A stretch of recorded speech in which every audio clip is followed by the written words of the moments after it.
In fact, good's the enemy of great. So, super Sunday morning. Super Sunday morning to everybody, and welcome to my podcast. This is the Mitch Race podcast, and I am Mitch Race. When a man changes his self image, everything he decides, earns, and becomes changes with it. I help younger men build value and seasoned men regain clarity by rebuilding the self image that drives their decisions, confidence, and income. Okay. So, here on today's podcast, I've got some valuable tips that you're going to want to use. I mean, they're super valuable. We're going to talk about self esteem, three strong exercises to build confidence. And these three effective exercises to build weak self esteem include catching and reframing your inner critic, creating a strengths list. We're going to create a strengths list of your achievements to combat inadequacy and things like imposter syndrome, and using power poses. Power poses, yeah, we're going to do that to physically boost confidence. And by consistently practicing these techniques along with self compassion, it can really shift your negative thinking and thought patterns and foster longer lasting self belief in yourself. So, here are the three strong, actionable exercises for boosting self esteem. And we're not going to stay here long. I did want to come on and I just wanted to give you great value. So, here we go. Let's start with the first exercise, which is catch and challenge the inner critic. And this is the exercise. Identify negative self talk, like I'm not good enough, and challenge it actively. We're going to be really actively challenging our negative thought patterns. We're going to pay attention to what we're saying. And here's when you apply it. When you feel down or you're insecure, write down the negative thought. Actually, take a little bit of extra time and give yourself some self care on this. And keep a pad by your bed. Keep a pad on you if you walk around in a suit or whatever it is that you walk around in. Keep a pad on you. Keep a pen on you. Use your phone, but write down, record the negative thought. And you're going to ask yourself, is this objectively true? Is it true? Are you not good enough? Is it true? Then rephrase it into a more neutral or compassionate statement, such as, I am still learning and growing. Here, you're going to show some compassion and some care for yourself. You're not going to be hard on yourself in this one. Number two, create a strengths and win journal. Create a strengths and wins journal. And I had to pluralize that. Here's the exercise. You're going to actively focus on your accomplishments, your skills, and your positive traits to counteract feelings of failure. Here's the action. Write down five things that you're proud of or that you're good at, regardless of the size. It does not matter how big it is or how small. The point is to do the exercise. And you're going to regularly review this list or note down three small wins at the end of each day. And what that'll do is that'll train your brain to focus on competence rather than focusing on inadequacy. Small wins are really great. You probably see me talking about them a lot. You may see it trending, but small wins are where it's at. If you can get yourself a small win, you're on your way to getting big wins. Trust me when I tell you that. It makes a huge difference.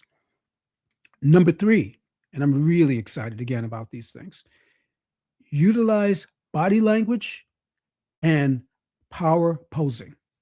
You're going to utilize body language and power posing. What do I mean by that? In this exercise, I want to share a little bit of a hack for confidence because this is what I use. You're going to use physical, nonverbal cues to influence your mental state, and you're going to instantly feel more secure when you do that because it's a matter of what you do with your body, not waiting for your feelings to change because that'll never happen. Sometimes it's just like that. Don't wait for your feelings to change. Don't wait. I'm not suggesting that you fake it till you make it. What I'm saying, if you apply energy and effort, stand tall, open your chest, smile, in the exact moment that you feel weak, your body and your mind will react positively. Don't fake it till you make it. Fake it until you become it. There's a difference. This is about transformation, not fraud. Okay. You're not fooling yourself into anything. What you're doing is you're retraining and you're re educating yourself using something called embodied cognition. Your body language just doesn't show others that you're confident, it signals to your own brain to feel confident. So what you're doing is you're using your body to make you feel confident, to give you a sense of security, to give you a sense of strength. You understand?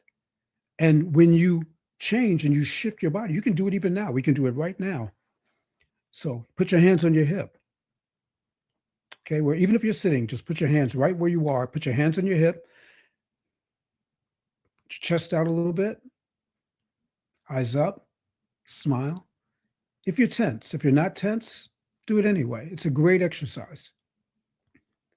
And by posture posing and adopting a different mind, it'll help you to adapt a different mindset when you're going into a meeting, whether you even be on an elevator or even in public transit. This is something that I do. I actually do practice posing in the train. When I feel my energy level is low, if there's a door or something I can stand back, and even if there's not a door, for me to actually get myself in a position to be more straight so I can check when I'm checking my posture, I make sure I take the time out to do that. And when I do that, my mind, my focus, everything feels infinitely better. If something was bothering me, it's not really bothering me anymore because I'm actually focused now on the confident feeling that I get, um, the focused feeling that I get when I've assumed a different position rather than waiting for my feelings to change. I'm actually acting on my feelings. So, yeah, stand tall with your shoulders back and your chin up and practice a power pose like that, like standing and putting your hands on your hips for 2 minutes before a challenging situation to lower stress and increase confidence. Okay, you can do it. And now I'm going to give you 3 smaller tips, some just additional tips, really.